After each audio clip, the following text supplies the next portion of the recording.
Yo, Cristi Ellen, como apoyo técnico de AICA, les doy la bienvenida a todas y todos asistentes a este seminario en línea organizado por la AICA Regional América Latina y el Caribe bajo el título Campos difusos en la ética y la práctica de la crítica de arte que fomentan su banalización en la América Latina y el Caribe.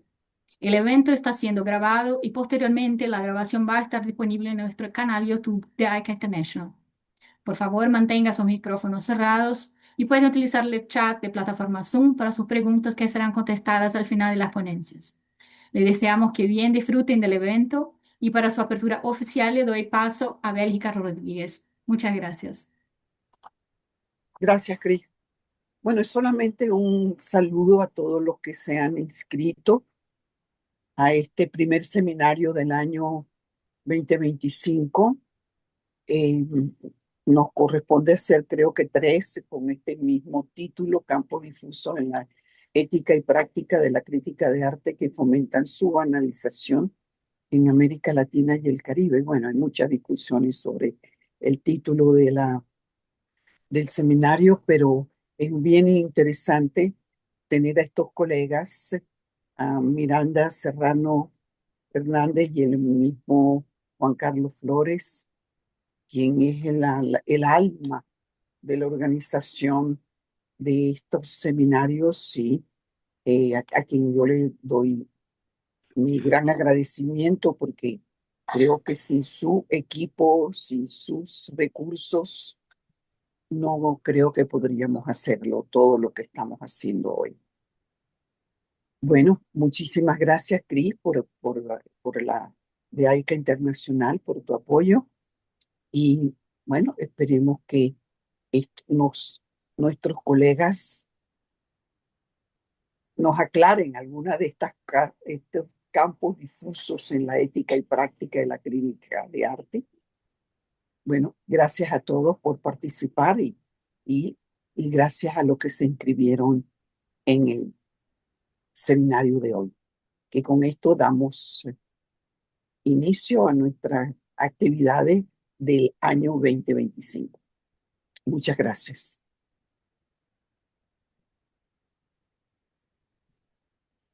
Muchas gracias, Bélgica, por tus palabras de inicio como secretaria general de AICA Regional América Latina y el Caribe. Y gracias a todos los presentes. Tenemos más de 20 personas en el salón y tienen abiertos sus cámaras, lo cual es maravilloso ver los rostros de las personas con las que vamos a interactuar esta tarde en nuestro primer seminario en línea del año. Me corresponde ser el moderador hoy y quisiera explicar el objetivo de los seminarios de este año y de las actividades derivadas. Cada seminario que desarrollamos genera 3 exposiciones, las cuales se convierten en ponencias. Esas ponencias se consolidan de acuerdo a un formato y se reúnen en un libro que se edita digitalmente.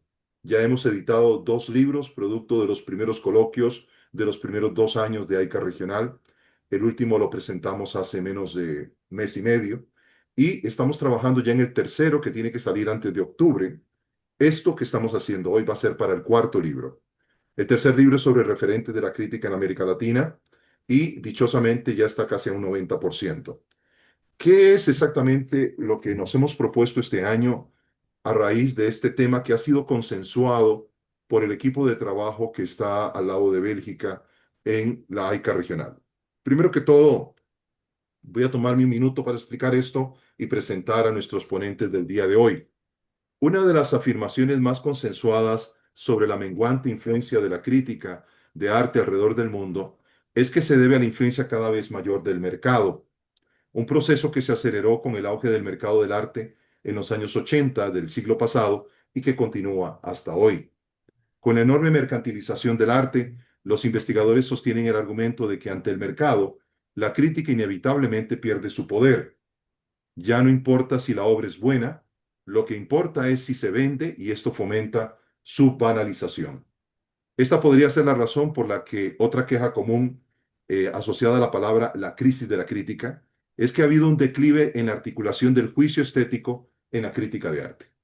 Este es casi el único momento en que tales discusiones se alejan de la dinámica del poder del mundo del arte y se centran en escritura en sí mismo de arte. Todos hemos hecho escritos para revistas o medios de difusión que implícita o explícitamente desalientan las malas críticas. Algunas revistas es un secreto a voces y se niegan a publicarlas por completo. No importa la justificación creativa que se invente, la verdad obvia es que es malo para las ventas de publicidad, malo para los negocios. Sin embargo, esto también está ligado al ascenso del curador, o más bien esa figura célebre que uno encuentra ahora prácticamente en todas partes. El curador como crítico, como artista, como editor, como colaborador, como presentador de podcast, como profesor asistente, como director de espacio de proyecto, como rellene el espacio que quiera, robándole la idea al finado crítico australiano Robert Hughes, que una vez despreció al llamado profesional del mundo del arte, o PMA, en inglés usaba las siglas AWP, cuya navegación ambigua en una red compleja de afiliaciones comerciales e institucionales los hace temerosos de afectar su posición vulnerable al escribir una crítica negativa. Puede decirse que la crítica no ha desaparecido, pero sí podemos coincidir en que la crítica se ha venido banalizando, trivializando. Por eso tenemos hoy tres estupendos expertos que representan distintos vectores geográficos y culturales en la América Latina y el Caribe. Primero tenemos a Alfonso Miranda Márquez, que es el presidente de AICA México. Tenemos a Henry Serrano, quien es curador, investigador y crítico de AICA Chile. Y Samuel Hernández Dominici, que es el presidente de AICA Cuba. Mi nombre es Juan Carlos Flores Zúñiga, soy presidente de AICA Costa Rica y estaré moderando y resumiendo las disertaciones.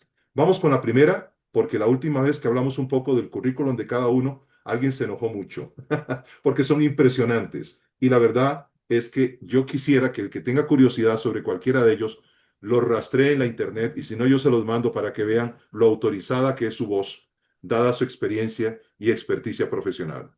Primero vamos con Alfonso Miranda Márquez de México. El resumen básicamente es el siguiente. Él declara que el campo de la crítica de arte en la era de la información, en un mundo hiperconectado, en el cual se aboga por la descolonización y la inclusión y el uso de la inteligencia artificial para el desarrollo de textos, ha puesto en jaque la autoría intelectual, además del proceso de asimilación de un objeto estético, a través de la investigación, la revisión, la reflexión y la difusión. Por ello, como investigador y crítico, Alfonso Miranda Márquez, presidente de AICA México, lanza la interrogante esta tarde en su exposición de cómo resignificamos la imagen visual y sonora, sobre todo cuando el crítico pocas veces se enfrenta a la obra cara a cara, sino que lo hace utilizando un tercero ante píxeles y sonidos compactados en la distopia digital. Bienvenido, Alfonso Miranda, el micrófono es tuyo. Muchísimas gracias. Muy buenas tardes, querida Bélgica, querido todos, de verdad, un placer poder estar desde esta latitud norte. Para el filósofo Rodrigo González, la encíclica Rerum Novarum de 1891 constituye un bastión fundacional para pensar lo humano en relación con la justicia. Si aquel texto de León XIII confrontó a la Iglesia en su ensimismamiento y la confrontó en diálogos modernos, en un mundo entonces dominado por el capitalismo voraz, una desigualdad estructural, hoy ante el arribo conservador de León XIV, con ancla agustina, chicahuense, piruana, la verdadera crisis está en preguntarnos si la doctrina es capaz de formular adecuadamente la experiencia humana y no al revés. En una realidad posmetafísica, ahí donde la subjetividad, la relativización, la posverdad son principios ancla, no se trata de regresar a la esencia perdida, sino de reinterpretar quiénes somos ante las posibilidades emergentes de nuestros presentes. En una sociedad en la que la resignificación no busca volver a una esencia perdida, sino reinterpretar quiénes fuimos, quiénes somos. Si la Rerum Novarum articuló la doctrina social de la Iglesia con una voz crítica y denunció injusticias con participaciones activas, todo derivó en ese impulso a la teoría de la liberación. Dicho impulso moderno, que marcó un punto de quiebre en los discursos totalizadores, hoy es analogable al viraje relativista de la era del conocimiento. ante procesos de decolonialidad, de feminismos, de inclusión LGBTTIQA+, populismos, regionalismos, la sensibilidad ética y el compromiso histórico nos lleva a la escisión occidental, eurocentrista, colonizadora, heteropatriarcal, en una búsqueda del sentido regional. En este panorama, el arribo de León XIV al poder busca asirse al status quo conservador, hacedor ficticio de tierra firme. Quizá y solo quizá la elección del nombre sea signo, destino o hado. León I, defensor de la unión hipostálica, negación del monofisismo y por ende forjador de la defensa de las dos naturalezas de Cristo, la humana y la divina. Aquí, de manera herética, análogamente, la naturaleza de la realidad y la distopía del mundo virtual. Los valores conservadores, léanse si cabe ultraconservadores, siguen rigiendo los discursos y ante lo nuevo se cierran a la posibilidad y nuevas aproximaciones discursivas. De nuevo la analogía, lo humano y la justicia, la coordenada mente-inteligencia artificial, exposición y exposición inmersiva. En el cambio de paradigma civilizatorio, en un cambio de tiempos, la era digital desplegó amplias posibilidades para acceder a contenidos culturales. Si nos hacen converger en este espacio los campos difusos de la ética y práctica de la crítica de arte que fomenta su banalización, atendamos tres fundamentos. Primer eje.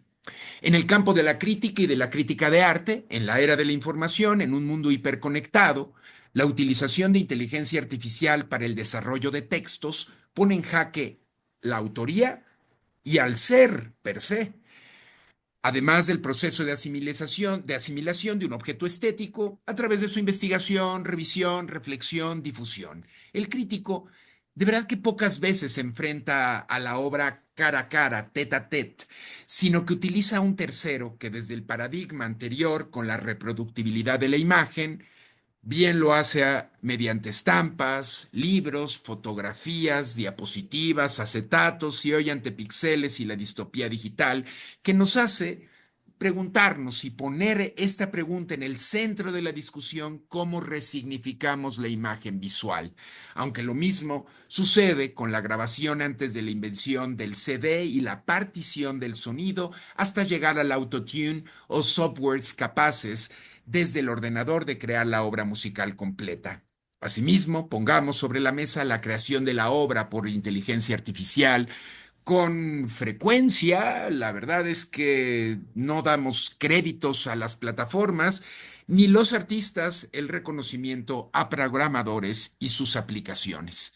Asimismo, asistimos al espectáculo de las exposiciones inmersivas en la superficialidad del espacio instagrameable, de Klim dorado al Van Gogh de remolinos azules, el cliché y el abarrotamiento. Habitar la obra dejó atrás a Heidegger para quedarse en arquitecturas endebles no habitadas o solo habitadas por el espectáculo, el asombro, la experiencia, que sin ser significativa se vuelve capaz de intimidar a la dama de oro. Hoy, retrato de Adel Bloch-Bauer, cita tras el periplo del asiago nacionalsocialismo, la repatriación y la legítima venta en la Noyes Gallery neoyorquina. De ahí, paradójicamente, nadie en ese espacio la puede fotografiar ni análoga ni digitalmente. Lo cierto es que ello coexiste con la democratización de artistas y sus producciones en la red que permiten acercar fronteras, tanto físicas como virtuales. Asimismo, los canales posibilitan denuncias anónimas o con nombre y apellido, y basta aquí el ejemplo del blog de la gestora cultural mexicana Hilda Trujillo, otrora directora del Museo Casa Frida Kahlo y del Museo Diego Rivera Nahuacalli. Su valiente voz al denunciar la pérdida del patrimonio cultural de un personaje como la pintora moderna, nunca surrealista, protegida bajo la figura jurídica de monumento artístico en México. A su diario hoy le faltan 12 páginas y al legado histórico-artístico de Kahlo también le hacen falta 2 óleos y 8 dibujos. la indolencia del fideicomiso de los museos Diego Rivera y Frida Kahlo, regulados por el Banco de México, y la del Instituto Nacional de Bellas Artes y Literatura, de la Secretaría de Cultura de mi país. Todo esto ante la denuncia en México, en un México que no pasa nada. Un ultraje al Estado de Derecho. Solo la prensa y las redes sociales han tocado el tema. Además, sirve este espacio para una denuncia más. Y cito, a solicitud de Carlos Phillips Olmedo, el 17 de marzo de 2020 fue modificado integralmente el contrato del fideicomiso del Museo Dolores Olmedo y se formalizó la salida de Nacional Financiera, que era el fiduciario de la obra de arte y del Museo de la Mecenas Dolores Olmedo. Ella lo donó al pueblo de México para estar bajo tutela ahora de Cibanco, Sociedad Anónima, institución de banca múltiple. Fin de la cita, sostienen los periodistas Janet Aguilar y Jorge Quesada. Esta modificación, que fue solicitada y firmada por el comité técnico de este fideicomiso, integrado solo por la familia de la mecenas, sin ninguna institución pública, logró modificar el contrato de ese fideicomiso irrevocable, firmado el 10 de diciembre de 1993. También importante señalar que el mismo notario, Francisco Lozano Molina, quien hizo ese testamento de Dolores Olmedo, fue quien hizo esa modificación del fideicomiso irrevocable. La memoria del testamento de Dolores Olmedo ahora la tiene la red, la web, en aquella se acumulan silos de información para que críticamente se reconstruyan verdades o se desmonten mentiras con efecto de verdad. La donación a la nación de los terrenos y la obra de arte hoy pues se han revocado, y el patrimonio que no podía salir de la Noria, de Xochimilco, en el sur de Ciudad de México, hoy pueden salir a Chapultepec, a un ominoso proyecto de la llamada Cuarta Transformación, como lo es el Parque Aztlán, ahí donde una vez estuvo la montaña rusa que avistaba los vehículos del periférico Miguel Alemán. WikiLeaks, Panama Papers, Guacamaya Leaks, Televisa Leaks son ejemplos de resistencia, de encontrar la fisura del dique y desmontar las hegemonías. Segundo eje, la democratización de procesos creativos para artistas también conlleva la democratización de la difusión de información de sus trabajos, ya sea por artistas o bien por influencers. Estos que nos decía el propio Juan Carlos hace un momento, que son curadores, críticos, investigadores, correctores de estilo, impresores, difusores y vendedores de su propia obra, o críticos de plataformas como Facebook, Instagram, YouTube o TikTok. ¿Es crítica lo que se hace, reseña, crónica o material lúdico educativo? ¿Acaso entretenimiento? Las personas que difunden arte en redes, ya sea en blogs o podcasts o en microdiscursos en redes sociales, sus textos son en verdad críticos. Lo son cuando las instituciones museísticas, las galerías o los propios artistas se acercan a ellos para que difundan sus trabajos a cambio de una prestación. El texto o el dicho cabalga entre el elogio y la opinión. Opinión versus crítica vuelve a ser el antiguo terreno infértil en el que el espectador, lector, consumidor de redes, quizá por comodidad, quizá por proximidad o inmediatez, o por poca profundidad, no busca su rearticulación. De la obra comentada al blog y al podcast, lo menos visitado en la web. Ejemplos: Arte Compacto, historias de arte en podcast, La Taberna de Macondo, Crímenes por México, los casos de museos con plataformas digitales. ¿Quiénes son los usuarios de estos canales? ¿Cuál es el impacto de estos contenidos en la sociedad hipercontemporánea? Tercer eje, la decolonialidad e inclusión. ¿Qué tan incluyentes son las plataformas digitales para con los diferentes públicos que consumen arte? Veamos y atendamos a generaciones de grandes críticos, forjadores de discursos contemporáneos y posmodernos, quienes no han entrado en la era digital. Analfabetismo digital en el Ecuador de la tercera década del siglo XXI. Aunado a la poca accesibilidad, cobertura de la red con costos excesivos y pocos lugares públicos que siguen centralizados y excluyen a los ya excluidos.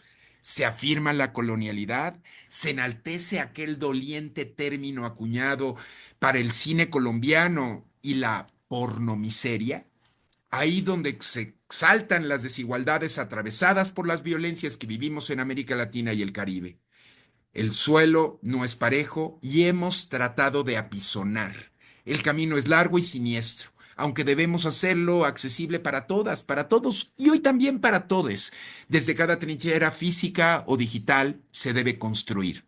El término lacaniano eximidad toma un nuevo aliento, la intimidad revertida para hacerla pública, una disolución de las fronteras entre lo público y lo privado, entre el creador y gestor, entre el crítico y el difusor, entre espectadores activos y consumidores activos, un efecto patente en las redes sociales y la imposibilidad de parar. Paremos a los discursos anquilosados de nuestros pasados y rearticulemos y recalculemos las variables de nuestros presentes. Genealogía y resignificación que permitan un diálogo entre el allá y el entonces, más que en el aquí y el ahora. Esta figura tomada del investigador cubano norteamericano José Esteban Muñoz es el comienzo del recuerdo, un montaje del montaje o un metamontaje de nuestros discursos críticos para lograr prefigurar escenarios. Banales o trascendentes, superficiales o profundos, quizá debamos de evitar la sobreadjetivación de esfuerzos y comencemos a escribir desde la terceridad, romper el péndulo que busca la síntesis crítica capaz de cimentar conocimiento abierto, libre, y hacer de las utopías una promesa, esperanza, futuros. Al apropiarme de las lecciones del artista estadounidense Barbara Genevieve, aquí un manifiesto artivista para la crítica hipercontemporánea. Ella decía, es una pieza, yo lo sustituyo un texto, en el que explores, habites, hasta convertirte en un estereotipo. Haz una pieza, ¿no? Un texto que aborde tu propio racismo. Haz un texto que esté garantizado para ofender, molestar a la gente. Haz un texto que salve al mundo. Haz un texto que te salve. Y así evitar que el discurso crítico que se emplee, tal como lo sentencia la artista colombiana Angélica Ábala Forero en el acta constitutiva del proyecto Diamantina, las palabras ya desgastadas que consigna su obra, palabras que no usaré para hablar de arte. Legitimar, explícito, arte, academia, apropiación, cultura, código, descifrar, deconstruir, divergencia, lenguaje, materialidad, devenir, indecible, dialogar, emergente, identidad, evocar, evidenciar, ficción, visibilizar, provocar, profundizar, ficción, fenómeno, reinterpretar, sentido, transformar, hegemonía, feminismo, etcétera. Yo no fui capaz. Muchas gracias. Estupendo. Muchas gracias por tu introducción, porque como saben todos, Alfonso ahora nos va a ofrecer dentro de unos meses una ponencia completa donde va a poder articular todos estos ejes que ha venido esbozando a través de distintos señalamientos, algunos de los cuales obviamente están expresados gráficamente en las distintas opciones del menú que los usuarios hoy en día tienen de la mano de influencers sobre el arte, la apreciación del arte, el mercado del arte y la crítica de arte. Muchas gracias, Alfonso, por tu participación esta tarde. Estoy seguro que eso fue un abrebocas porque crea a veces más preguntas de las que uno responde. Así es que vamos a ir ahora a presentar a nuestro siguiente ponente, que es Henry Serrano. Henry es un investigador, es curador, es crítico de arte, es parte de AICA Chile. Y en su resumen, me permito respetuosamente plantear lo siguiente.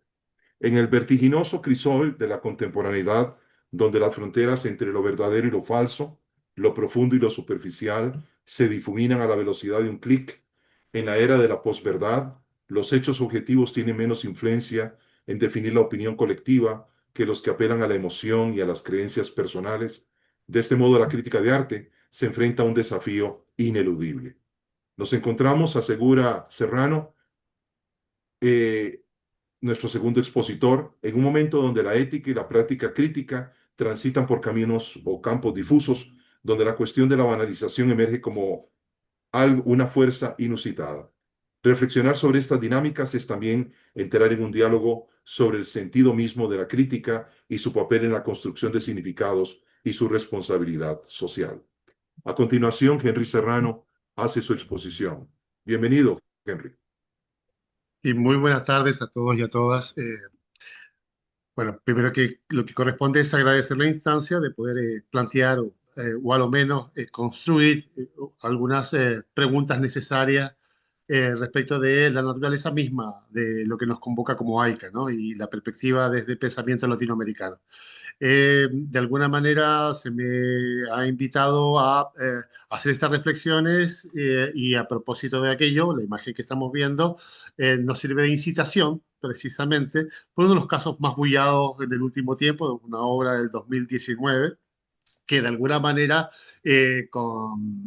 detona precisamente estos campos difusos de conflicto con la obra de Mauricio Catalán, ¿cierto? Ahí en el Art Basel, donde finalmente tensiona, por un lado, al mundo académico y por otro lado también a los efectos de la banalización de la crítica respecto de esta obra, que como saben fue vendida en una cantidad importante de dinero, ¿cierto? Millones, y que también, en el mismo efecto de esa propia obra, fue también a través de una performance muy, ¿cómo podríamos decir? Muy efímera, comido el plátano, ¿no? Esta banana que estaba ahí expuesta. Esto yo lo uso de ejemplo para establecer las reflexiones necesarias respecto de lo que decía el compañero anterior, ¿cierto? Respecto de poner el énfasis en la ética de la imagen y la ética de la misma eh, práctica de la crítica. Y se me ocurre establecer este análisis en tanto que el conflicto central dice relación que aunque estos hechos objetivos finalmente respecto de la obra no necesariamente se condicen con la práctica misma de la crítica. Eh, de algún modo, los principales desafíos que como gremio podemos enfrentar en América Latina es cómo la profundidad reflexiva se confronta también con las demandas del propio mercado. Y por lo tanto, que sea un campo difuso implica o nos obliga o nos invita, en algunos casos, también a tomar posición al respecto. Y en ese sentido, parte de mis reflexiones y de mis propuestas dice en relación con tratar de entender la separación de la crítica, ya no tanto en la obra y el artista, sino más bien una crítica que se enfoque a aspectos más bien del ecosistema que soporta la crítica. En ese sentido, en el primer eje, pondría atención a que la crítica debería hacerse cargo de las condiciones materiales donde ocurre el fenómeno arte en América Latina y el Caribe, a modo de tensionar cuáles son las fuerzas que influyen en un mundo, en una sociedad hipermercantilizada, donde las perspectivas colonialistas ya nos han fijado una ruta de conducta, ¿no? De cuál debe ser el rol de la obra y su rol en tanto producto y cuánta distancia los artistas también toman de la profundidad misma de la operación de disrupción del fenómeno de arte con su propia obra. Entonces, el primer eje que propongo para analizar esta situación dice relación con el análisis de las condiciones materiales donde el arte se expresa en América Latina.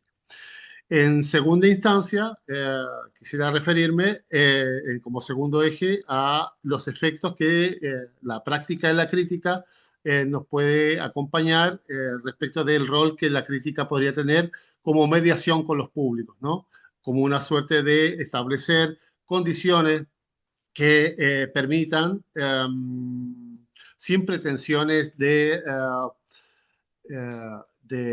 educar, sino más bien de establecer las condiciones que medien entre el fenómeno de la obra de arte y los públicos tan diversos, desde las infancias hasta el público especializado, en tanto una crítica como operación didáctica, donde acerque el fenómeno del arte a partir de los textos críticos o del análisis crítico o de la puesta en tensión del fenómeno de la crítica respecto del ecosistema del arte. Y eso por otro lado, como segundo punto. Y un tercer punto, que dice relación también con lo anterior, es de qué manera se confronta, ¿cierto?, la crítica de arte con estas condiciones materiales de infraestructura. Es decir, en América Latina, en la revisión de las agendas decoloniales, nos damos cuenta que para producir y sobrevivir en el campo de las artes, ¿cierto?, con la adversidad y las condiciones materiales que nos tocan, me permito aquí una ligera licencia para saludar a nuestra amiga Bélgica que nos manifiesta lo tremendamente angustiante y adverso que cuando el ecosistema cambia y cuando las condiciones y las infraestructuras son modificadas, no solo cruje finalmente la labor del arte, sino que toda la infraestructura y los ecosistemas que soportan el mismo arte.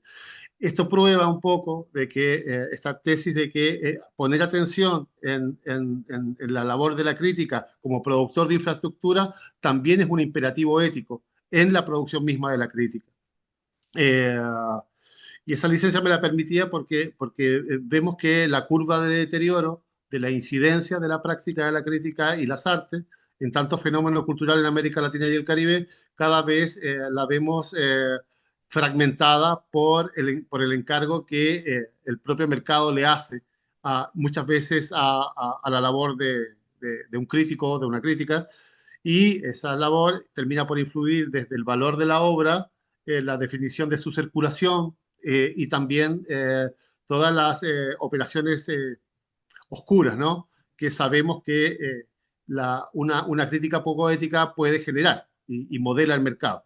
Por eso también la reflexión de la, de la obra anterior, ¿cierto?, la de Mauricio Catalán, servía como excusa, ya que ocurre en Miami. Sabemos que para América Latina y el Caribe, tal vez la escena de Miami define en gran parte también los valores de las obras que tienen circulación en el resto del globo. Por lo tanto, una crítica desafectada, una crítica poco crítica con sí misma, puede también operar como un gran especulador que sostiene relaciones de poder vinculados con el arte y la crítica y que determinan muchas veces, o no solo las carreras, sino que los efectos que esto puede tener en la institucionalidad de arte, ¿no? Es decir, en la lógica del museo, en la lógica de la galería, en la lógica de las enseñanzas del arte, entre otras. Finalmente, esta reflexión más general eh, pretende situar el análisis crítico de la labor de la crítica, valga la redundancia, a propósito de poner en el eje la ética del ejercicio crítico en tanto produzca y critique los fenómenos que soportan el fenómeno de arte en América Latina y el Caribe, más que la reflexión entre el fenómeno del objeto y el artista, el objeto artístico y el artista, sino que poner atención en una crítica que sostenga o tensione el andamiaje estructural que soporta las prácticas artísticas y culturales y de la crítica misma en ecosistemas tan frágiles, ¿no? Y tan carentes comparativamente con otras latitudes, como es América Latina y el Caribe. Y en esa tensión y en esa crítica pueda de alguna manera incidir en esta infraestructura que sostiene el ecosistema en su conjunto. Eso por ahora, querido Juan Carlos.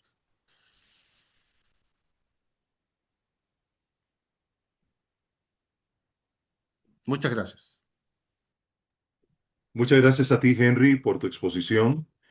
Traté de mantener el ritmo con tu explicación, pero veo que me quedé atrás. Te pido disculpas, sobre todo en el corolario de tu presentación, en el cual No, no, hablas de la importancia de mantener la integridad del discurso crítico. Pero creo que quedó muy claro cómo el tema de la infraestructura cultural, sí, los medios con los que contamos para que se difunda el arte y la crítica como mediador es fundamental, y el peligro que sufrimos cuando esta crítica es despojada de su peso reflexivo al ser trivializada, que es el tema de tu última lámina. Definitivamente muy valioso, y esperamos ver muy pronto esa ponencia completa para entrar en debate todavía más profundo que el presente contexto nos permite. Gracias, Henry, por tus palabras.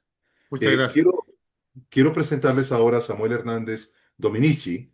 Este es el presidente del capítulo AICA Cuba. Es un conocido investigador actualmente residiendo en México, en donde está desarrollando varios proyectos académicos y de investigación. En la presentación que él va a hacernos hoy, él se va a enfocar en la crítica de arte entendida como una que atraviesa una crisis de sentido, donde sus límites con otras prácticas se vuelven cada vez más difusos. Muchas veces esto favorece la diplomacia sobre el juicio y genera textos que describen pero no incomodan, que no son peligrosos. A ello se suma el alcance de las redes de poder, un tema en que los dos expositores anteriores han quedado muy claros que existe, que prevalece a través de un status quo que se fortalece, a través de institucionalidad, a través de metodología, a través de estructura y derechos de difusión de medios. A ello se suma el alcance de las redes de poder, decía, los conflictos de interés y el miedo al disentimiento, elementos que terminan invisibilizando y silenciando las voces críticas. La lógica del algoritmo que prima en las plataformas digitales impone la utilización de formatos breves y positivos que debilitan la profundidad del pensamiento. Así se refuerzan estereotipos externos sobre lo local y lo regional, y este se transforma en producto de consumo y exportación. Aunque la crítica se banaliza cuando se deja de cuestionar para simplemente validar, aún es posible recuperarla como herramienta de pensamiento comprometido, asegura nuestro siguiente expositor, Samuel Hernández Dominicis. Adelante, Samuel. Muchas gracias, Juan Carlos.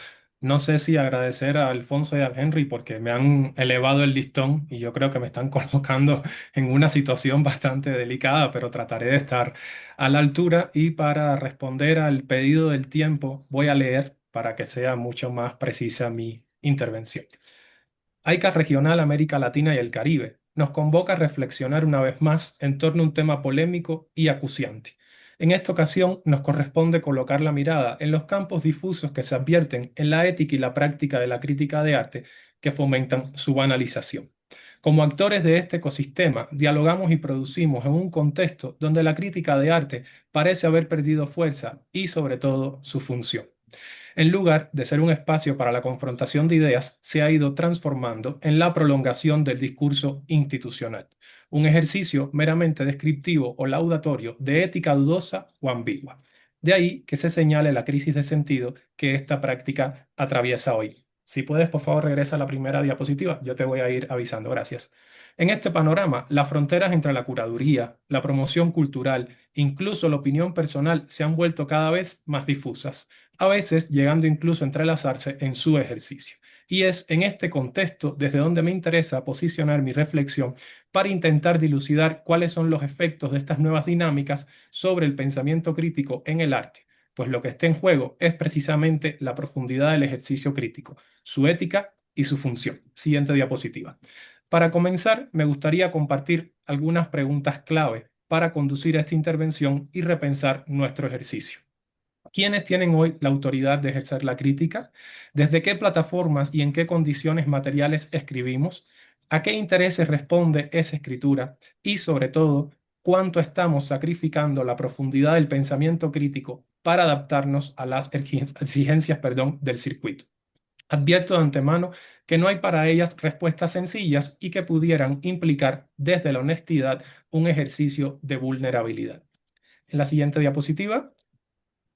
Entre la posible diversidad de respuestas, atendiendo por supuesto a la particularidad de cada uno de los contextos analizados y sus dinámicas, me atrevo a señalar como común denominador la complejidad del problema. A partir del análisis de la producción resultante, lo que termina sucediendo en muchos casos es que se evita el despliegue del juicio crítico para no generar conflictos, evitar represalias o perder alianzas y patrocinios, situación que da lugar a la circulación de una crítica desactivada, entre comillas, un tipo de textualidad de carácter más bien decorativo que se limita a describir, evitando a toda costa tomar una posición polémica al respecto del objeto o la práctica que se aborda. Al priorizar este tono constructivo, entre comillas, que no es más que una estrategia para no incomodar, la crítica pierde su potencia. Ya no es capaz de señalar aquello que no funciona o de cuestionar lo que se presenta como evidente y termina siendo cómplice y sostén de una cultura del elogio, donde todos los artistas son grandes maestros y solo producen grandes obras de arte. Siguiente diapositiva. Posicionarnos en el presente como lugar de enunciación implica reconocer que en nuestras escenas artísticas es común que una misma persona se dedique a la crítica y a la vez se desempeñe como curador, editor, gestor, jurado, etc. De ahí que los campos de acción sean cada vez más difusos. No digo que esta sea una situación negativa en sí misma, sino más bien un signo de nuestro tiempo que evidencia en muchas ocasiones nuestra precariedad laboral. El problema radica cuando estos roles no se transparentan, porque esto implicaría un ejercicio de rendición de cuentas. La visibilización de un entramado de redes que nos atraviesan generan conflictos de interés y pueden incluso llegar a inhibir el ejercicio crítico, hecho que impacta directamente sobre la ética del campo. Es esta situación la que favorece que ciertas voces produzcan desde una posición muy cómoda sin aclarar cuáles son las implicancias de ese lugar de enunciación. Siguiente diapositiva. No podemos desconocer que la aparición de nuevas plataformas digitales ha democratizado el acceso a la crítica, pero sin caer en la demonización per se de las mismas, no podemos obviar que éstas también han impuesto nuevos condicionamientos para el ejercicio del criterio. Me refiero a la brevedad, la inmediatez, el impacto visual, el tono positivo, entre muchos otros. En las redes sociales, el algoritmo favorece más lo compartible que lo profundo, lo que ha llevado a una estandarización del lenguaje crítico que se produce para circular en las mismas. Lugares comunes que se van instaurando como muletillas en los críticos y las críticas, y también conducen a la pérdida de los matices. Por ello, pensar nuestro ejercicio en estas plataformas implica aceptar que no se trata de meras extensiones de los soportes tradicionales. Cada una de ellas tiene sus propias dinámicas y toca analizarlas y comprenderlas para poder utilizarlas adecuadamente. De ahí que señale, por ejemplo, la necesidad de pensar hoy la función del algoritmo como un nuevo editor invisible. Siguiente diapositiva. Mencionaba con anterioridad que el ejercicio de la honestidad implicaba el mostrarse vulnerable, porque también implica reconocer que hay silencios significativos y estratégicos de los cuales a veces somos cómplices. Obras, instituciones o actores del campo que no se critican por múltiples razones y no siempre las más éticas. Hay temas más seguros, entre comillas, que circulan con mayor facilidad y sin fricción. Por el contrario, hay otros que se evitan a toda costa por miedo a las consecuencias, las represalias que nuestra función como críticos puede desencadenar sobre las otras facetas que desempeñamos como docentes, gestores, curadores, jurados, etc. No podemos ignorar que la crítica no solo se define por lo que dice, sino también por lo que decide callar. Y en ese silencio compartido se pone de manifiesto la complicidad de la cual somos partícipes. Siguiente diapositiva. En un contexto cada vez más globalizado, las presiones externas son cada vez más tangibles y más difíciles de ignorar.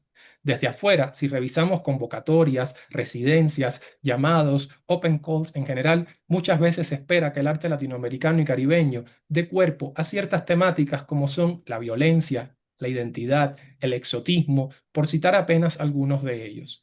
Esto no solo condiciona la producción artística, sino que también condiciona la crítica que se produce y circula. Se escribe para cumplir con una expectativa y no para cuestionarla. Buscamos visibilidad a costa de ganar un lugar y nos adaptamos a una cuota prediseñada bajo criterios externos.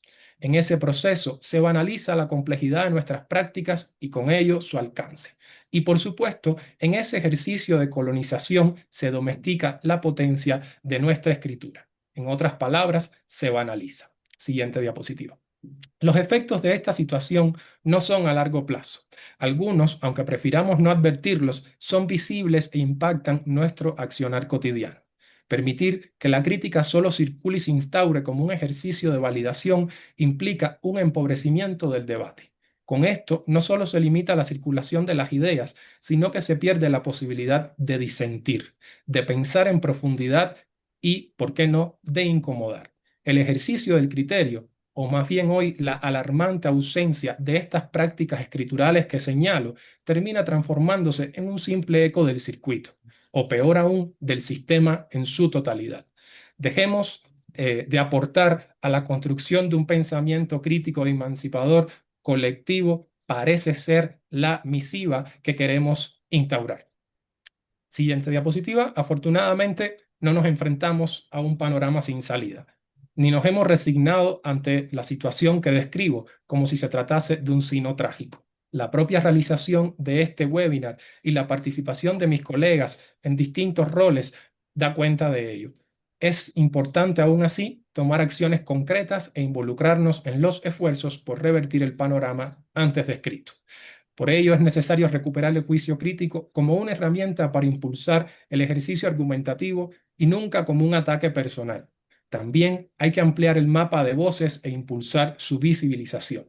Hablo de incluir nuevas miradas, aquellas que se desarrollan desde los márgenes y desde lo no institucional. También de apostar por una escritura clara, comprometida y situada. Y por qué no pensar la crítica como una forma de cuidado del pensamiento y no de control del gusto. Siguiente diapositiva. Pensar el ejercicio crítico desde el tamiz de la ética implica de forma simultánea el despliegue de una mirada introspectiva. En otras palabras, la puesta en práctica de un ejercicio de honestidad, o dado el caso, de varios ejercicios de honestidad.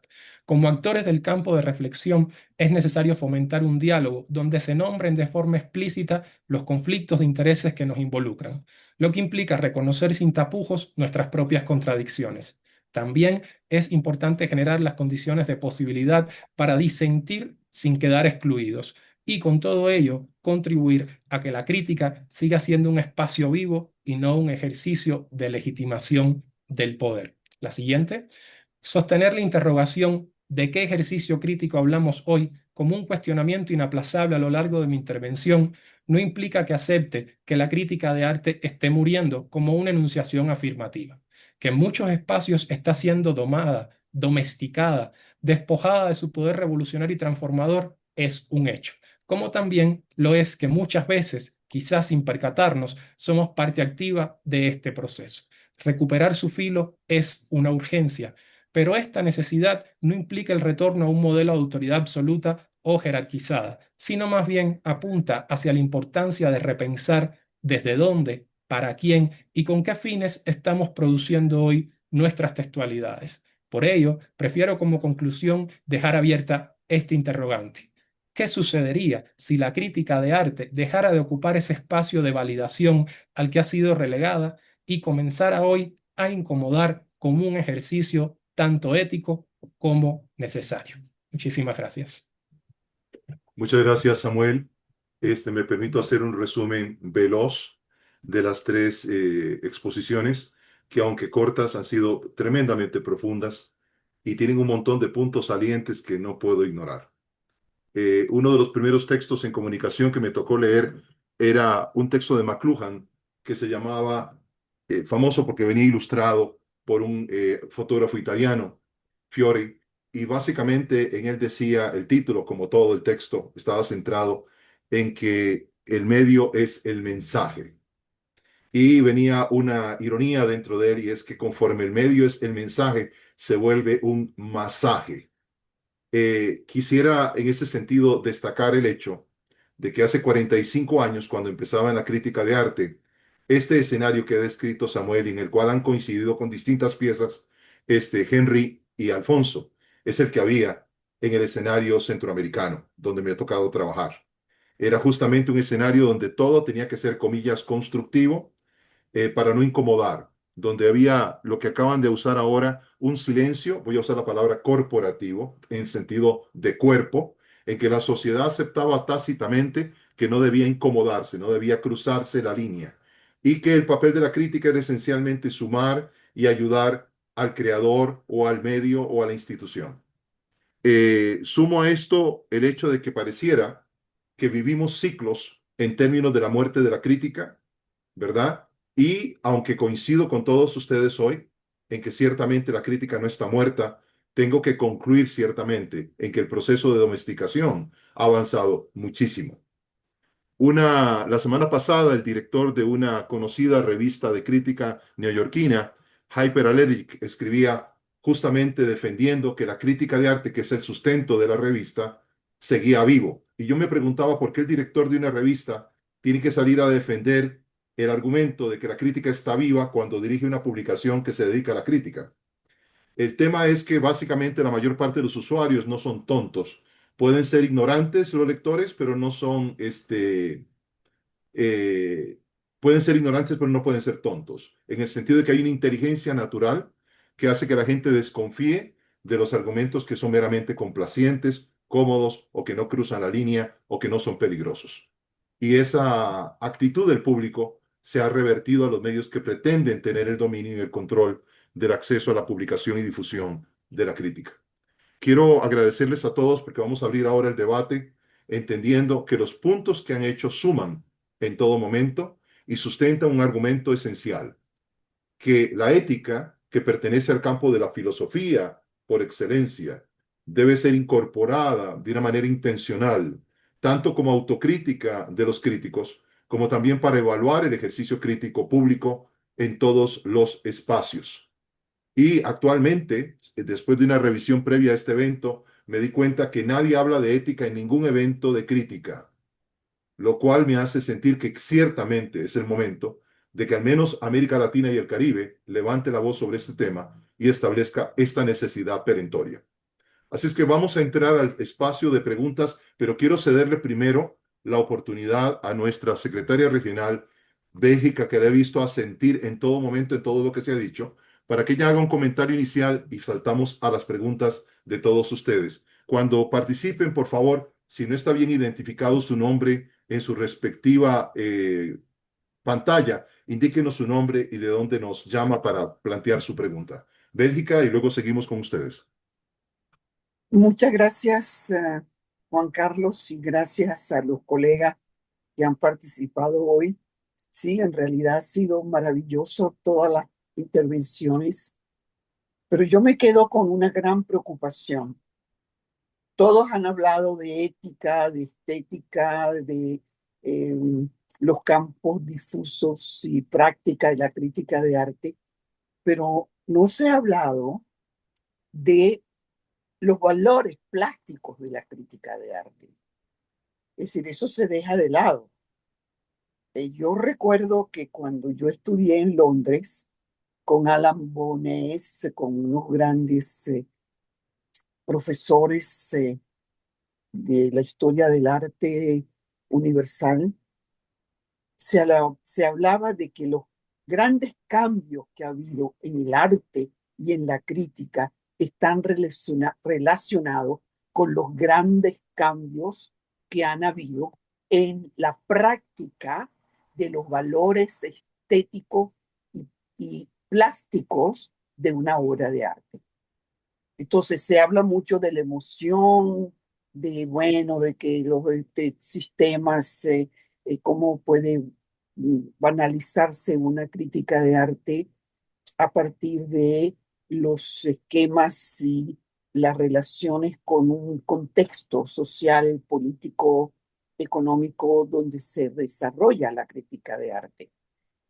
Pero no se habla, los grandes cambios en la historia del arte se han producido gracias a los grandes cambios en la práctica, no en la estética, bueno, y por ende de la estética de arte. Por ejemplo, Picasso es el gran ejemplo de la primera mitad del siglo XX, y para mí Soto, segundo ejemplo, el otro ejemplo en la segunda mitad del siglo XX. Luego es evidente que la crítica tiene una relación con el compromiso como seres humanos que tenemos con nuestra sociedad y con nuestra historia del arte, de la cultura, bueno, de las guerras, de todo lo que está pasando. Y no todos vemos una obra de arte como jurados buscando qué emociones me produce, sino qué está representado allí. ¿Cómo están? Es decir, ¿qué pasa con eso? Entonces, esa es una de mis preocupaciones que me dejaron mis profesores en el Courtauld Institute of Art de la Universidad de Londres, de que hay que tomar en cuenta los valores plásticos, y de allí pues hay derivaciones y otros ejes como son los valores éticos y los valores estéticos de una crítica de arte. yo felicito a mis tres compañeros, Miranda, Serrano y Hernández, porque ha sido realmente maravilloso las tres presentaciones y también la participación eh, eh, el- de Juan Carlos, que tiene una capacidad increíble de hacer eh, síntesis de todo lo que se ha dicho. Gracias, amigo. Gracias, colega. Gracias a ti, Bélgica. Quisiera darle la oportunidad a los expositores para ver si pueden contestar esta parte, esta pieza faltante que señala Bélgica en la conversación y luego pasamos a las preguntas de todos. Les recuerdo que hay un chat donde pueden ir también levantando la mano y dentro de su propio eh, imagen, encienda su cámara, por favor, y ahí va a encontrar una parte que dice reacción y levanta su mano. No sé si alguno de ustedes, compañeros, quiere contestarle a Bélgica. Alfonso, adelante. Y perdón, solo Juan Carlos, todavía vemos a su ordenador. Todavía estoy compartiendo. Esto me Sí, estás sí, diciendo. Voy sí, a exacto. dejar de compartir, perdón. Perdón. Vemos Ok, a su ecrán ahora. ok, dame un toque porque no me está Bueno, dejando. muy bella de- imagen, pero un paisaje lindo. Hay que quitarla, hay que quitarla. Dame un momento porque no me quiere ¿El dejar. Kilimanjaro? No. Ya, listo, ya dejé de compartir. Ahora Ahora sí, sí. nos vemos nosotros. Adelante, Alfonso. Perfecto, gracias. A ti. Justo retomando esta premisa de Bélgica, que ya había tenido oportunidad de escuchar a Bélgica en su preocupación, era que buscaba esta cita a una artista colombiana, Angélica Ávila Forero, de cómo construir ese texto sin el lugar común, sin el vocabulario que usualmente podemos estar apuntalando. Pero es cierto que tenemos que buscar pautas articuladas donde esta esteticidad del discurso sea capaz de también conmover y de crear ese puente o vaso comunicante entre lectores que van a ser posiblemente espectadores de una obra y de un artista. Así es que evidentemente los valores plásticos de la crítica de arte tendrán que ser reformulados a partir de nuestras propias disertaciones, sin lugar a dudas. Ujú. Muchas gracias, Alfonso. Yo nada más agrego que efectivamente cuando no hay la crítica no es ética, los valores que está impulsando son antivalores.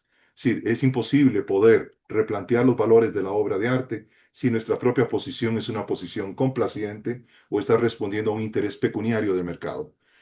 Vamos a las preguntas, compañeros. ¿Quién tiene la mano levantada? No estoy viendo. ¿Me ayudas tú también, Cristina? Y todavía no tenemos. ¿No tenemos? En lo ¿Algún? que hay alguna, Juan Carlos, si cabe el hecho de que, como subrayaba Samuel en su participación, esta cuestión de que no hay neutralidad, ¿no? En el discurso y que tenemos que ser mucho más conscientes de nuestra voz y desde dónde estamos hablando, ¿no? Para poder criticar, para poder debatir o disentir, que resulta a veces necesarísimo en un escenario tan convulso y atravesado por tantas violencias. Es el tema de la independencia de criterio, la cual obviamente ha mermado en fuerza en todo el medio.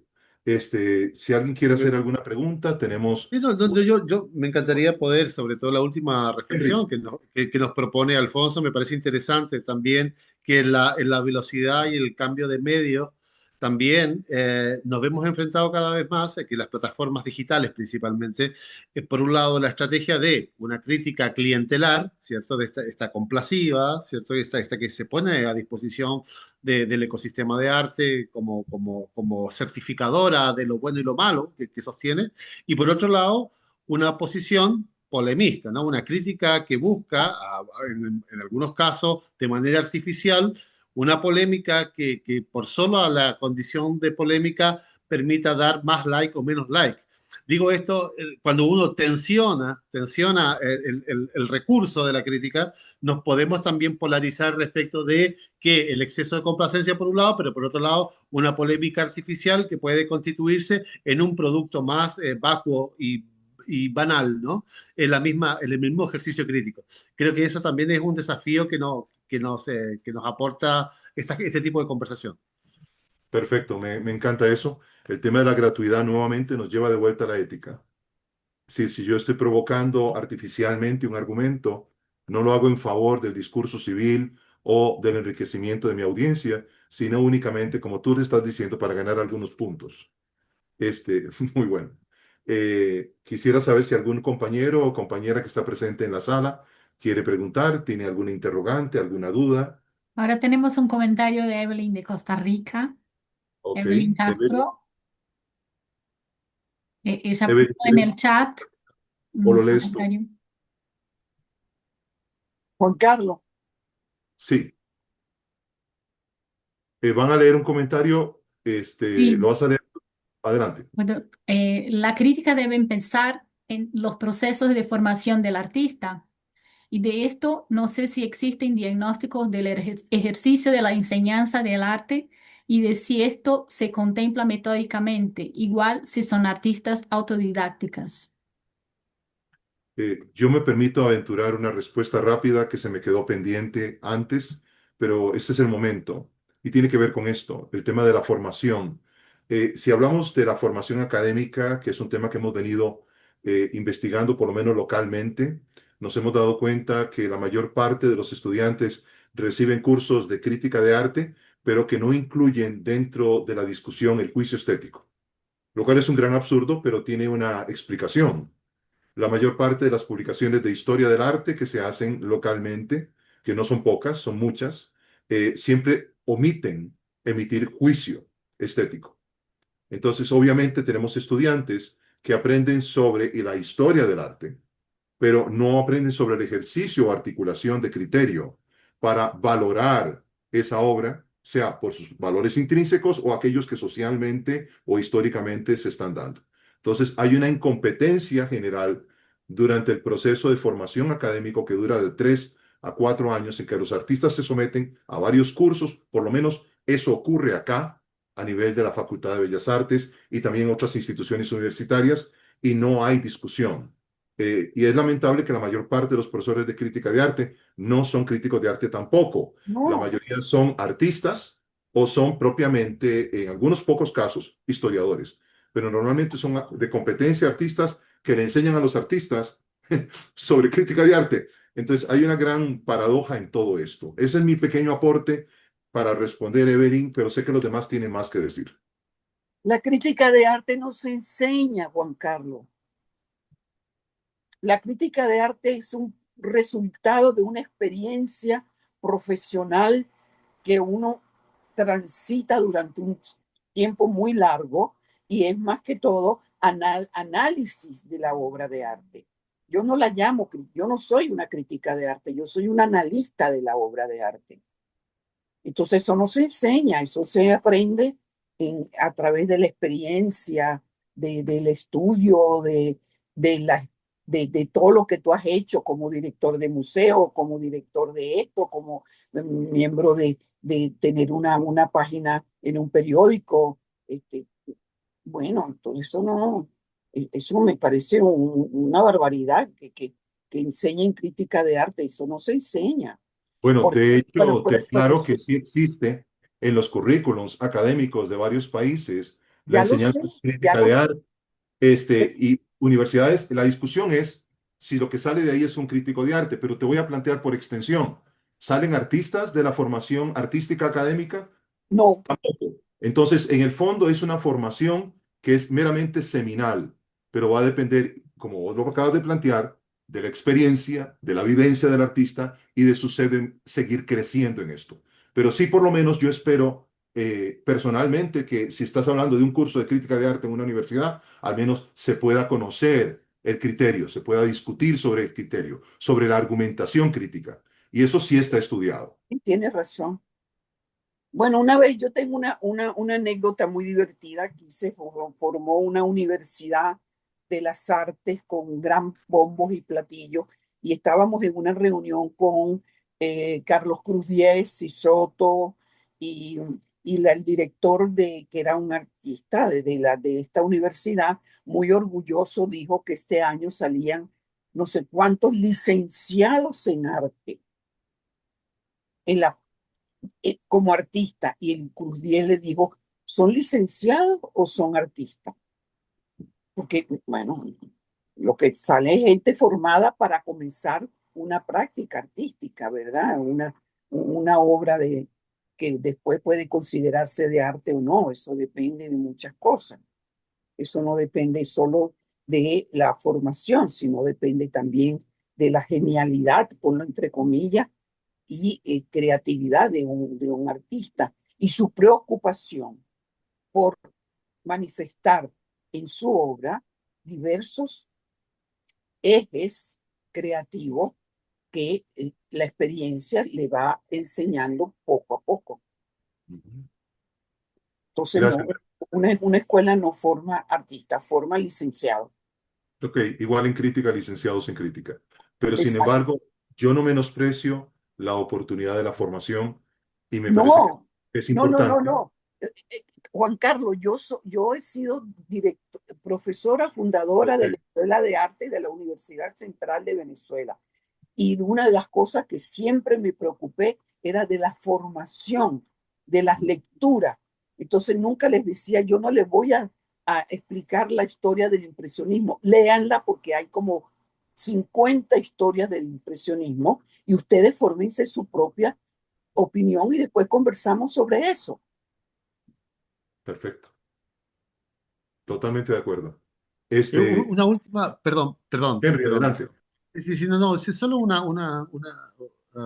reflexión muy a pie de página, pero ¿será que, y es una pregunta que me hago, que finalmente esta angustia de lo pendular histórico, ¿no? Del rol que tiene la crítica, si muere o no muere, si qué tan vigente está, creo que el valor de las reflexiones que nos proponía recientemente Bélgica dice relación con que si efectivamente la crítica tiene el efecto de habilitar o validador o certificador de ciertas acciones, o si efectivamente ya dejó de tenerlo. Es una pregunta que creo que bien vale la pena hacernos y me encantaría saber la opinión de los colegas respecto de si efectivamente la crítica podría efectivamente tener esta condición de certificar, validar o dar el pase, ¿no? Para la acción de la obra, del Yo ecosistema. me permito abrir ahí puntualmente porque tuvimos una mesa hace 8 días sobre ese tema con artistas, donde se le preguntaba a los artistas sobre su percepción sobre la crítica de arte y el Perfecto, papel cumplido en sus carreras. Y sin excepción, todos confirmaron que fuera favorable o desfavorable, fue muy importante para ellos recibirla, porque no se trataba tanto de que dejaran de hacer lo que estaban haciendo, sino que podían recibir una perspectiva que era independiente y que no lo hacía dentro del marco cerrado de la gente que halaga o celebra al artista. En ese sentido, yo sí creo que cumple una función de validación, no quiere decir de consagración, pero me parece que el mercado interpreta eso a menudo, porque pasa que cuando un artista recibe ciertas críticas favorables o comillas constructivas, el artista se posiciona o reposiciona en términos de valor de mercado. O sea, lo que quiere decir es que sí tiene una incidencia, queramos o no. Alfonso, es ibas a cierto. decir algo. Es lo que tal vez en algún momento lo anuncia Alfonso, perdón, no te quiero interrumpir, pero sí, que tiene que ver con que la opinión no es neutra. La crítica efectivamente no es neutra. Exacto, la crítica no es neutra. Perdón, Alfonso. No, no, no iba a tomar la palabra, más bien, pero si ya estoy acá, estoy bien. Me parece que resulta fundamental el hecho de que, más allá de el impulso que tenga esta crítica, que sí forja criterios para el artista mismo y que si están acompañando procesos, como lo hemos hecho de pronto, hacer observatorios donde se pueda ir entendiendo cuál es el estado de la cuestión de nuestras artistas, de nuestros artistas, y poder establecer pautas en procesos, se puede llegar a resultados mucho más favorables para la obra final. Entonces, no sé si es una ecuación sine qua non de que siempre deban de estar, pero en los procesos se vuelven mucho más enriquecedores esos diálogos entre artistas críticos y la comunidad para después llegar hacia espacios de exposición. Totalmente de acuerdo. Ciertamente, Totalmente de acuerdo. Este, totalmente de acuerdo. no, Samuel, ¿quieres agregar algo? Y si no, seguimos con preguntas. Bueno, Juan Carlos, yo quería agradecerle al regional haber posicionado este cuestionamiento, porque muchas veces damos cosas por sentados y no nos cuestionamos la propia práctica y nuestro propio accionar. Y en este sentido, yo decía, bueno, realmente más que señalar, si hoy la crítica de arte está en crisis, quiero señalar que lo que está en crisis es su sentido, porque reflexionaba en torno a la propia historiografía de la crítica. La crítica de arte siempre ha sido un ejercicio de la crisis, porque ha puesto en tensión muchas cosas y ha visibilizado y señalado, apuntado muchas cosas. Por lo tanto, cada vez que escucho, ay, la crítica de arte está en crisis, lo primero que pienso es, voy a dialogar con una persona que no entendió nada, porque la crisis ha sido algo que ha ido de la mano y esto lo evidencia su propia historia. Siempre hemos estado hablando, y nuestros antecesores, de la crisis de la crítica de arte. Por eso yo decía en mi intervención la crisis del sentido en la crítica de arte. Y esta pregunta que hizo Henry, pues me da pie a ampliar esta reflexión, porque muchas veces la crítica de arte, en su función de mediación, no solo le habla al artista, y por eso yo extendía mi reflexión más allá del propio ecosistema artístico y hablaba de las dinámicas de la hegemonía. Digamos que en un texto crítico puede un artista entender qué está haciendo bien, qué está haciendo mal, qué está funcionando, qué no, pero también el público puede entender cómo dialogar con determinada producción, pero también una institución puede entender qué está haciendo bien, qué está haciendo mal, e incluso un gobierno puede sentirse interpelado en una política de la representación, como mencionó Alfonso en su intervención. Entonces yo creo que traté de evidenciar en mi intervención que es muy importante hoy hacernos preguntas. Y justo por eso quise terminar con una pregunta, porque el ejercicio de síntesis que implica generar la interrogante es lo que va a hacer que esta reflexión llegue a algún punto y no sea una reunión de amigos del té. Yo, sin duda alguna, quisiera destacar, porque va a quedar grabado y no todo el mundo lo sabe, que si bien es cierto que articulamos con tiempo el tema y definimos quiénes íbamos a participar, ni Alfonso, ni Henry, ni yo conversamos entre sí. Y algo que yo creo que es importante destacar en el esfuerzo de AICA regional es la madurez que han alcanzado estos seminarios, que podemos llegar sin hablar, sin ponernos de acuerdo y articular este tipo de intervenciones que casi fue como bordado, porque incluso yo decía, cuánta maldad detrás de Juan Carlos que organizó como Alfonso primero, Henry después y después Samuel, y realmente parece que fue como una edición, porque las ponencias se fueron articulando solitas una tras otras y repito, nunca conversamos entre sí los ponentes.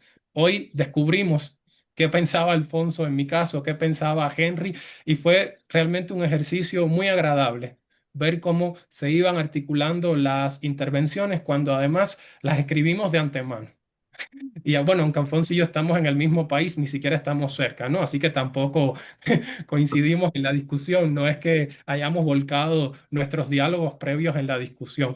Y sin duda alguna, pues el debate y la confrontación van a tributar muchísimo al texto final del libro. Y tengo mucha fe incluso en que lo que va a suceder con los webinars que vienen a continuación va a ser lo mismo. Por lo tanto, desde ya estoy manifestando mi interés por adquirir el libro que va a surgir, ¿verdad? Va a ser bastante importante para la reflexión regional. Y por eso, repito, yo creo que la crisis es algo inherente a la crítica. Y si la crítica no genera esa crisis, pues está perdiendo muchísimo, ¿no? Y yo creo que traté en este sentido de rescatar el eco de las participaciones de mis colegas en mi intervención para que eso quedara claro. Y solo quiero decir que esta intervención de Bélgica sobre los valores plásticos, que le comentaba a un amigo que siempre es una intervención recurrente y eso es muy positivo, es importante porque a veces leemos crítica de arte, entre comillas, que no es crítica de arte.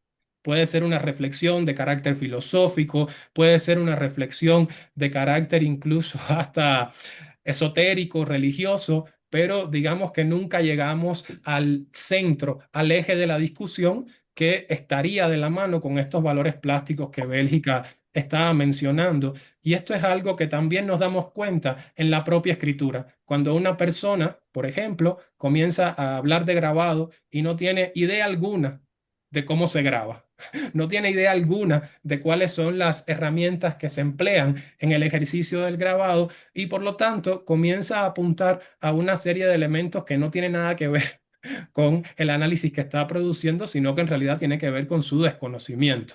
Y muchas veces decíamos en la formación de historia del arte que recibíamos en Cuba, los historiadores del arte necesitamos semestres de técnicas artísticas. Tenemos que saber cuáles son las dinámicas a las que se enfrenta un artista. Tenemos que saber cosas tan indispensables como que para grabar hay que imaginar la imagen al revés, la imagen especular, ¿no? Para decirlo más filosóficamente, pero son elementos fundamentales que hay que tener en cuenta para poder desarrollar una crítica de arte. Y yo diría, solo para clarificar el sentido de lo que decía Bélgica, más que la crítica de arte no se enseña, yo creo que estamos en un punto donde es necesario enseñar a utilizar las herramientas.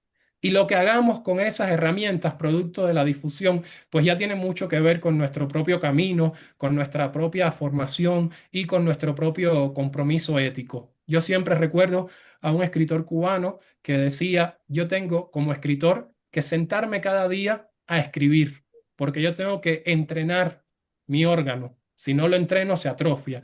Entonces, yo creo que es importante en el ámbito de la formación recibir las herramientas que nos ayuden a entender cómo utilizar las herramientas y que después el resultado del empleo de esas herramientas hable por nosotras, nosotros, como decía Alfonso, nosotres. Por eso decía, las plataformas no son ni buenas ni malas en sí mismo. Lo que hay que advertir es el uso que se está haciendo de ellas y lo que resulta de ese uso, que en este caso es lo peligroso. Gracias. Gracias, Samuel. Volvemos al factor humano y permito introducir una pequeña nota de lo que está pasando en la carrera de Historia del Arte en algunas importantes escuelas de los Estados Unidos, donde puedes sacar un doctorado en un año y no tienes que estudiar ninguna herramienta, únicamente discurso o retórica curatorial, porque no sales a hacer historia del arte ni a investigar, sino únicamente a encargarte de curar exposiciones y escribir catálogos. Entonces, yo sí creo que hay un peligro inminente que se cierne desde el área de formación profesional. La otra cosa es que AICA, cuando me incorporé a AICA, una parte que siempre me intrigó muchísimo es que uno de los objetivos de AICA es ayudar a las respectivas secciones nacionales y a sus miembros a poder desarrollar metodología crítica. Entonces, yo agregaría que es necesaria la formación, no solamente en estas herramientas clásicas, como son los géneros artísticos, la historia del arte, pero también es importante la metodología crítica. Es importante ver cómo se hace crítica. De otra manera, no vamos a responder la pregunta que me hicieron mucha gente la semana pasada. Juan Carlos, ¿cuál es la diferencia entre un review y una crítica de arte? Porque la mayor parte de lo que domina es el review y la gente quiere saber profundamente la diferencia, entenderla, no solo que se la digan, entenderla, porque lo que estamos sometidos ahorita es un barrido únicamente de reviews, sin ningún mayor criterio y sin ninguna uso del juicio estético. Samuel, gracias por esa excelente síntesis. Si quieren hacer preguntas, todavía tenemos unos minutos. Con muchísimo gusto. Si hay inquietudes, tenemos una audiencia realmente de altísimo nivel. Alison, if you want to make a question, I'm willing to do some translation myself. So, please feel free to ask anything. Y para todos los demás que hablan nuestra hermosa lengua también, como María Luz Cárdenas, como Gina Marín, que es de Costa Rica, Beatriz Huidobro. Si tienen inquietudes o preguntas sobre los temas abordados hoy, con toda libertad. Y si les da pena, lo pueden escribir en el chat. Que no haya pena, porque esto queda grabado. Evelyn, ¿quedaste satisfecha con la respuesta a tu pregunta?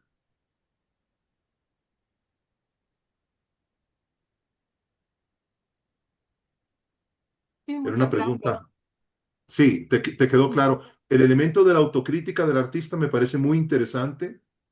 Obviamente no parece el ejercicio principal de este foro, pero definitivamente sí es fundamental que el artista pueda ejercer la autocrítica en su trabajo.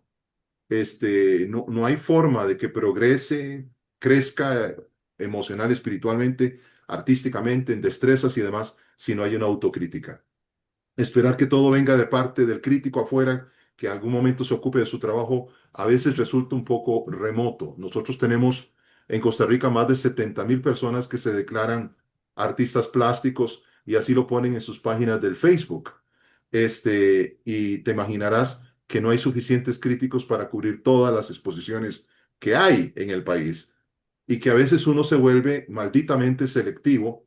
Creo que estoy robándole alguna idea ahí a Alfonso, porque no se puede hacer crítica de todo y a veces uno elige aquellas, y es una parte de autocrítica que me hago, uno elige aquellas que realmente le provocan o le interesan o le parece que pueden ser dignas de tratarse, ¿verdad? No por buenas, sino porque salen de la zona de comodidad, ¿verdad? Tenemos Entonces, una mano levantada con Gina Marín. Gina, adelante, por favor. Muchas gracias. Bueno, desde Costa Rica, principalmente un agradecimiento a este importante espacio. Como consultora de arte y artista también, creo que estos espacios son sumamente ricos en la reflexión. Y lo que también me confirma, principalmente Juan Carlos, es que con respecto a las reflexiones que usted nos hizo el servicio de llevar la semana pasada, no estamos lejos, al menos Costa Rica, en forma asertiva acerca de lo que se está dando y la situación sociopolítica vinculado tanto al artista como a la crítica de arte.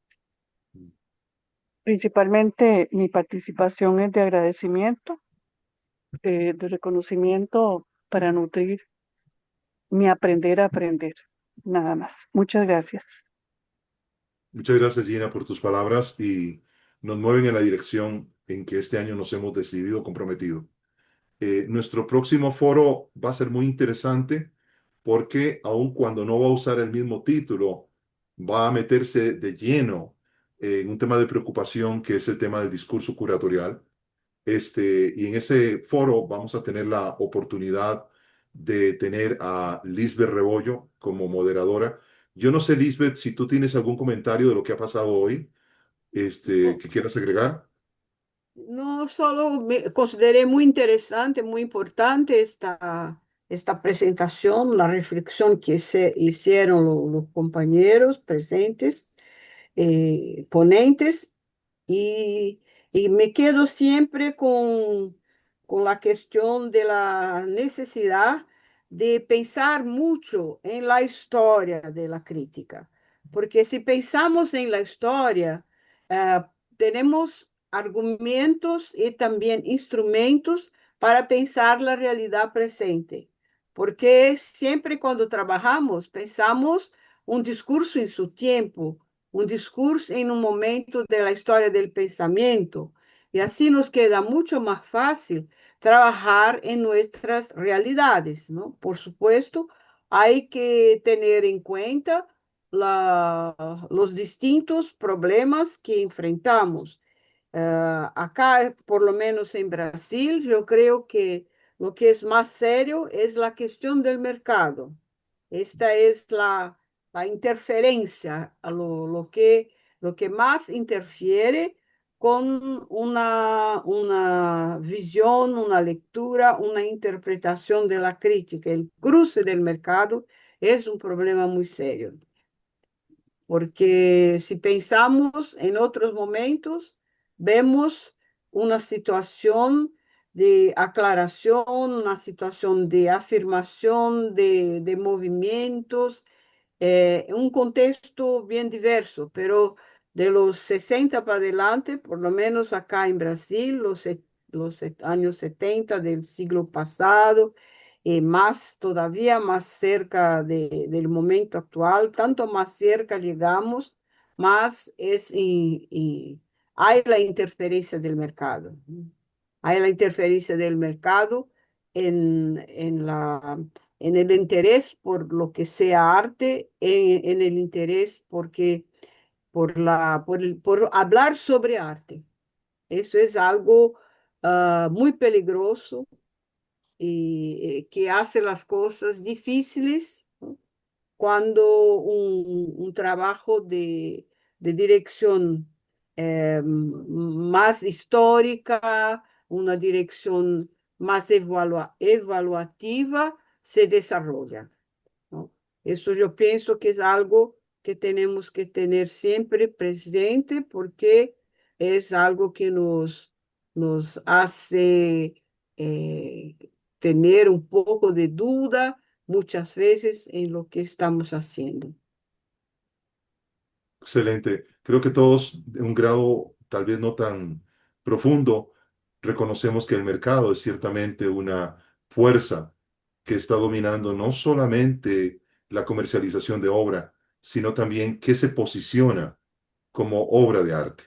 Y Sí, tenemos ya el fenómeno de comercialización de cómo las bienales se han ido transformando cada vez más en ferias de arte y las ferias de arte obviamente están gobernadas por las galerías y los marchantes. Entonces, ciertamente este es un peligro tremendo.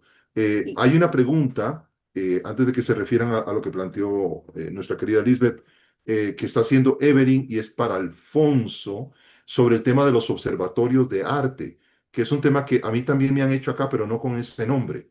Si pudieras explicar un poco más, dice Evelyn, y también te puedes Con referir mucho un poco gusto, gracias, Evelyn.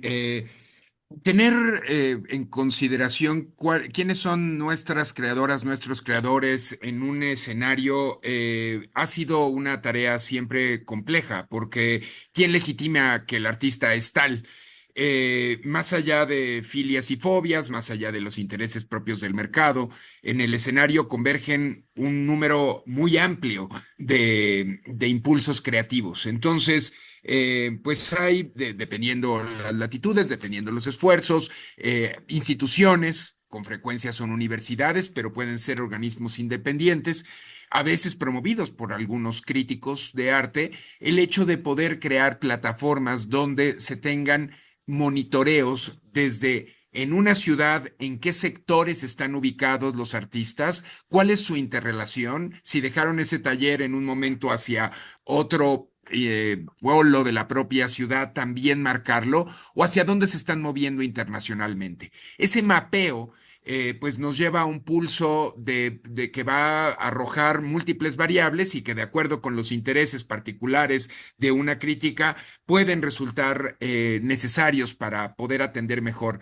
Sé que América Latina pues tiene deudas pendientes con observatorios transparentes porque muchas veces si los enarbola una institución gubernamental, pues tiene sesgos nada pues nada fructíferos, pero me parece que necesitamos de crear o fortalecer los observatorios para así, de este modo, tener una mejor articulación de variables y que éstas les sirvan a los críticos para poder decir, hacer o modificar también ecuaciones que son apremiantes en esta realidad.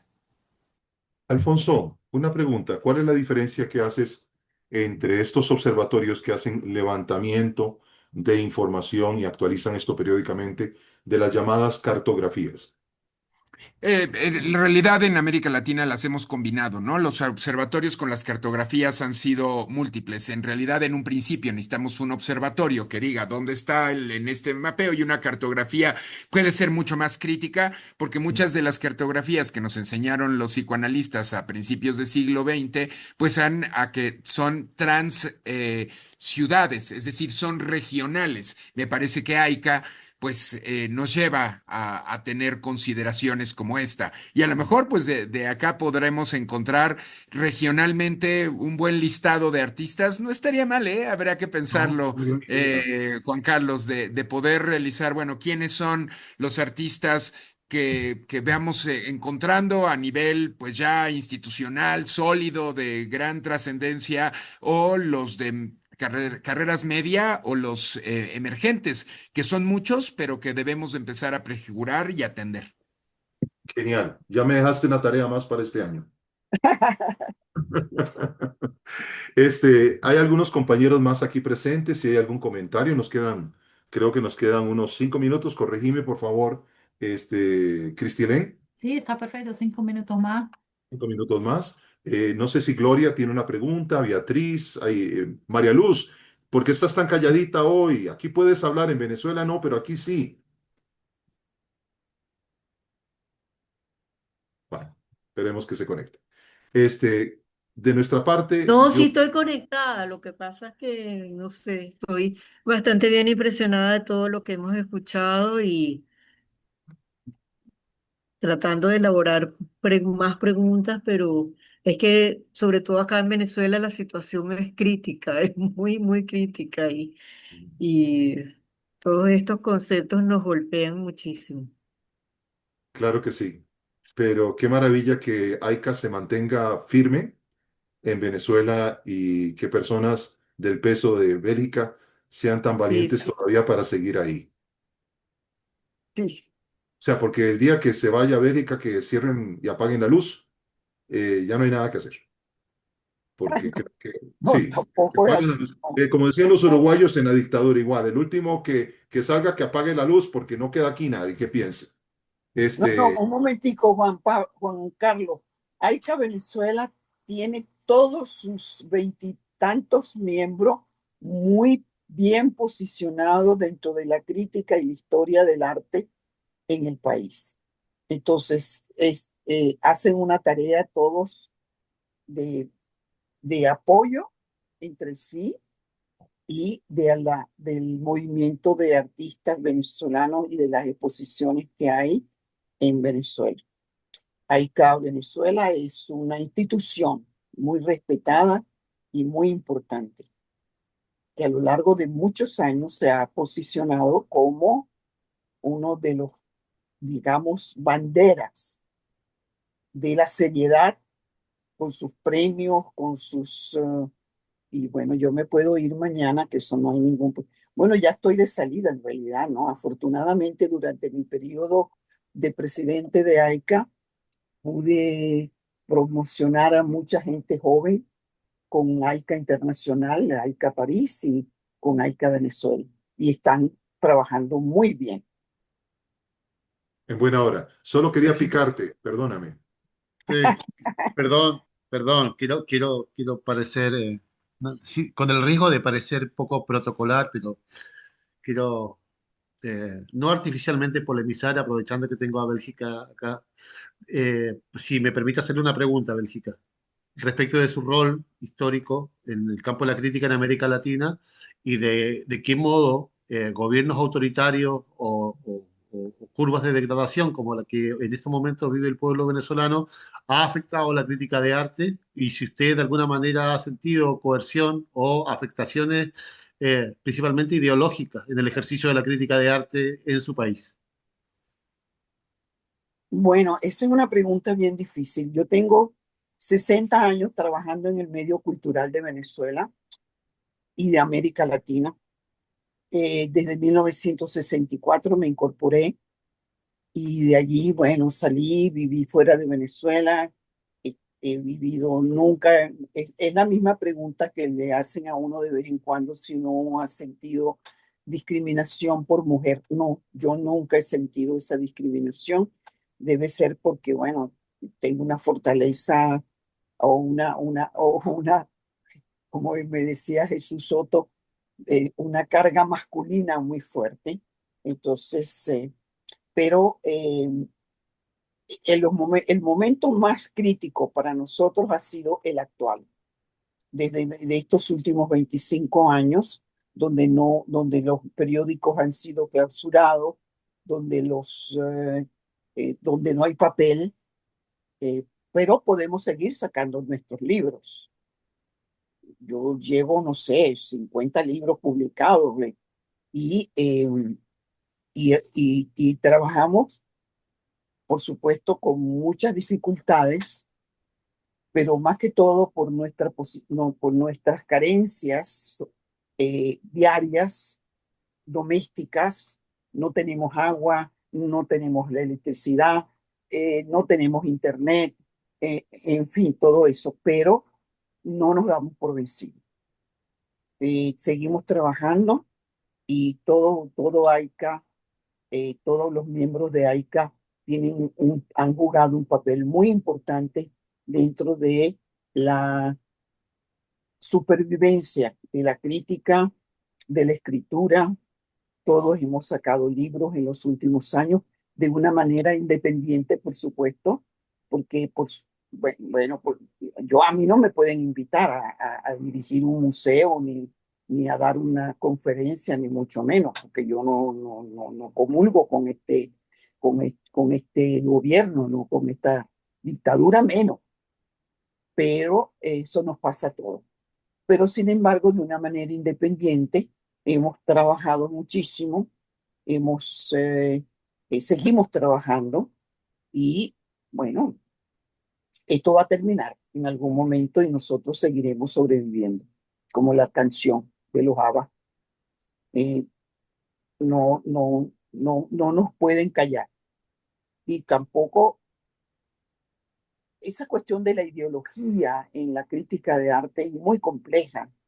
No olviden que nosotros tuvimos la experiencia de Marta Traba, que hizo meter la ideología en la crítica y en su comportamiento en todos los países que visitó y no dejó muy buena experiencia, ¿no? En todos nosotros. La conocí bastante bien. mm, Y bueno, incluso la fuimos, yo mientras fui profesora de la Escuela de Arte de la UCB, con arte latinoamericana, organizaba unos viajes internacionales para ir a conocer museos, para ir a conocer el arte precolombino, para ir a conocer el Museo de Arte Latinoamericano que en ese momento estaba dirigido por José Gómez Sicre. Y bueno, nunca me imaginé que posteriormente yo por concurso me iba a ganar esa posición. Y fui 8 años directora del Museo de Arte de la OEA. Pero en Venezuela nuestro problema, bueno, pero sin más, es que nos discriminan, por supuesto, por un motivo ideológico. Pero nosotros seguimos trabajando. Catálogo, hay muchas exposiciones, hay pequeños galerías que tratan jóvenes, sobre todo jóvenes críticos de arte que me imagino los galeristas piensan que cobran menos que nosotros los ya. Es una cuestión medio divertida también. Y, pero yo no me quejo en realidad, yo no he sentido nunca discriminación de ningún tipo y nosotros tampoco, por supuesto, ahorita no tenemos ninguna eh, tribuna donde, digamos, oficial, como antes, que íbamos a la Galería de Arte Nacional, el Museo de Bellas Artes, el Museo Reverón, en fin, pero ya eso no existe. Hay que ser chavista para poder tener un cargo de eso y generalmente los chavistas no tienen gente preparada para dirigir los museos y los museos están destruyéndose como todo el país. Y no me voy a poner a llorar porque esto me duele mucho. Yo soy un producto de la democracia de este país. Yo entré a la universidad en 1959, cuando cayó Pérez Jiménez.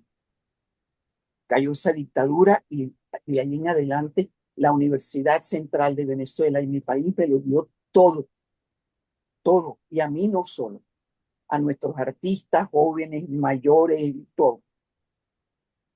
Éramos un país floreciente, un país maravilloso, pero lo seguimos amando como tal. Ahorita hay muchas flores, estamos en primavera, los apamates nos llenan de alegría, las flores. Tengo 3 días sin agua. Bueno, y pensé que no iba a poder hacer este webinario porque generalmente en la zona donde yo vivo no hay internet. Y no es una zona marginal, ni mucho menos, pero eso no importa. Muchas gracias, Bélgica, Muchas gracias, Rodrigo.